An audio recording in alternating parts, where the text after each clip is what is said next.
Assalamualaikum warahmatullahi wabarakatuh. Alhamdulillah saudara-saudara sekalian, berjumpa kembali dalam waktu yang singkat. Saudara sekalian, kita akan membahas tentang kanun ganja medis, saudara sekalian. Mana kanun ganja medis ini telah lebih dulu mencuat di DPRA.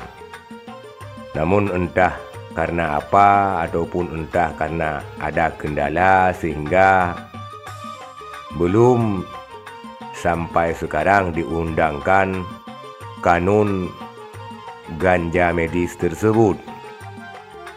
Tetapi saudara sekalian, kanun ganja medis ini mencuat kembali, di mana kanun ganja medis ini akan menjadi agenda prioritas pembahasan pada tahun 2023 di Dewan Perwakilan Rakyat Aceh, saudara sekalian.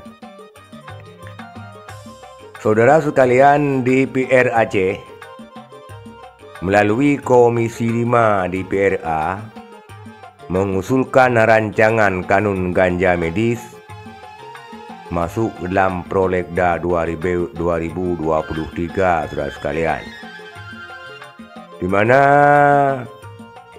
Ketua Komisi 5 DPRA M. Rizal Fahlevi pada Selasa 4 Oktober 2022 mengatakan kepada wartawan bahwa pihaknya telah mengajukan dan telah memberi judul tentang kanun ganja medis untuk masuk kepada pembahasan prioritas Dewan Perwakilan Rakyat Aceh pada tahun 2023, saudara sekalian.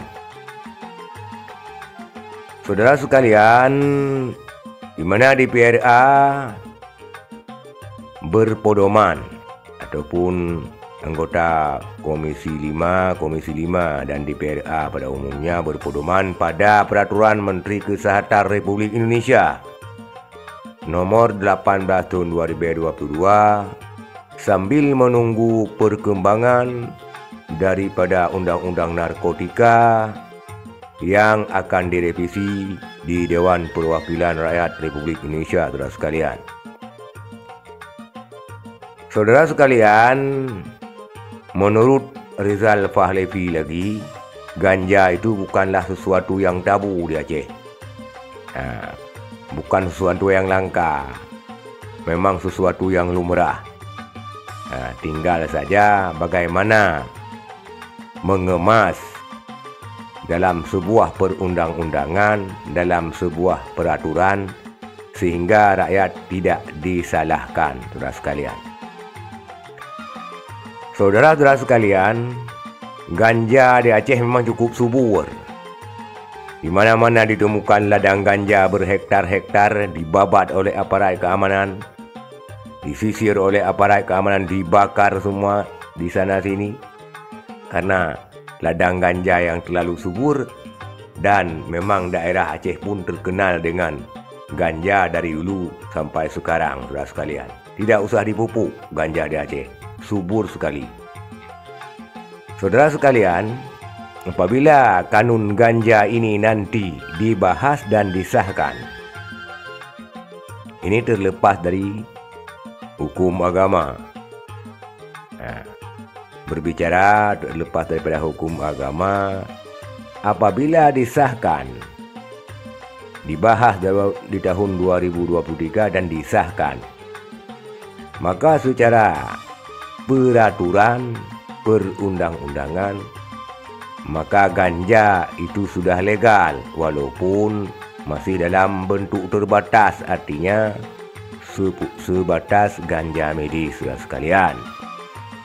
Tetapi akibat dari adanya undang-undang yang disahkan tentang ganja medis, maka undang-undang ini akan menjadi peluang bagi petani-petani ganja, penanam-penanam ganja di Aceh dalam memanfaatkan peluang daripada kanun yang ada, saudara sekalian. Saudara sekalian, berarti di Aceh mendapat sebuah lahan pekerjaan baru. Artinya karena ada harapan untuk sebuah penghasilan baru, yaitu menanam ganja medis, saudara sekalian. Kita tidak mengatakan di sini tidak setuju. Jadi jangan salah mengartikan. Tidak setuju dengan DPRA, tidak setuju dengan... Bukan itu permasalahannya. Hanya kita membahas di sini dengan adanya nantinya undang-undang ataupun kanun tentang ganja, maka peluang untuk menanam ganja ini sudah terbuka lebar, saudara sekalian, walaupun undang-undangnya hanya terbatas pada ganja medis. Artinya penghasilan masyarakat yang menanam ganja, artinya pekerjaan baru ataupun lahan pekerjaan baru terbuka lebar, yaitu dengan menanam ganja medis, saudara sekalian. Kita berharap, saudara sekalian, apa yang diundangkan oleh DPRA tidak bertentangan dengan peraturan. Yang pertama, kaedah-kaedah agama ataupun ketentuan-ketentuan agama dengan melibatkan pada ulama-ulama di dalam pembahasannya, sehingga tidak terjadi polemik yang pertama bertentangan dengan syariah, saudara sekalian.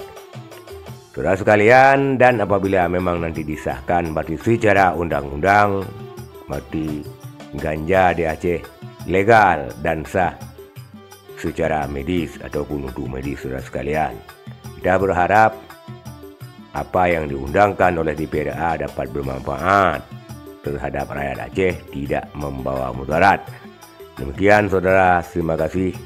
Assalamualaikum warahmatullahi wabarakatuh.